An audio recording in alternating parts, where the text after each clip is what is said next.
Markle News on Instagram has posted a rather exciting exclusive regarding Harry and Meghan's two invisible kids. According to an unidentified informant, in the near future, we're either going to have some pictures drop of the children, or released pictures are going to be proven to be fake. The anonymous source added, "I also heard that Archie's been removed from nursery over severe anxiety around socialising with others, and that official people are working with the family and ostensibly telling Harry and Meghan they have to interact with the kids and can't just desert them for 3 weeks at a time." I don't know if this is true or not, but if it is, A, poor little Archie, and B, tell us again about generational pain, Harry. And as always, this is gossip. Oh, the gossip also is that this official working with the family is trying to coach Meghan out of trying to control and discipline even the most trivial behaviours. That checks out with the manners make the man bullshit. A 3-year-old should be learning to stay in his seat and say please and thank you, and not reaching for things, but asking for them. He should not be focusing on passing the goddamn salt and pepper together.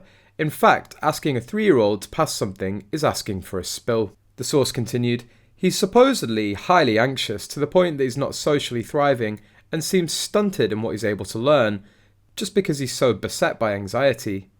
This person supposedly told the Harkles that he's not attached to his parents and is working with the family to help them form attachments, but he seems anxious about even trying to learn to attach to Meghan.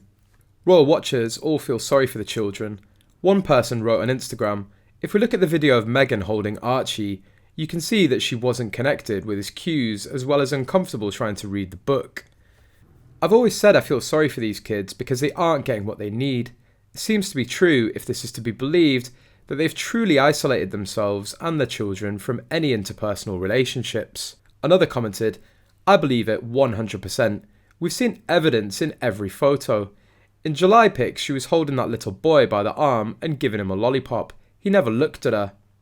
Bothered Smeg and Sparry are self-absorbed, empty vessels, and the kids will be too as a result." "Agreed," the third wrote. "If we look at the video of Meghan holding Archie, you can see that she wasn't connected with his cues as well as uncomfortable trying to read the book. I've always said I feel sorry for these kids because they aren't getting what they need. It seems to be true, if this is to be believed, that they've truly isolated themselves and their children from any interpersonal relationships." The fourth pointed out, "Then the surrogacy would make even more sense, because a baby recognises its mother's voice and forms a bond while it's growing inside its mother's womb." It comes after Meghan Markle has revealed that she's rethinking her parenting style so that their children, Archie and Lilibet, can be more self-sufficient. Meghan said on a latest podcast episode, "What's so great about the orthodontist story is, if you look at that training that you're getting by default at 12, 11 years old, however old you are, to know that you're asking for what you need and figuring out a way to get it, and it's working." Meghan continued, "As you get older, when you're not this 11 or 12-year-old and you're growing into a woman, that same understanding of knowing what you want, asking for what you need, that can sometimes be thrown back in your face, as though you're being difficult or something."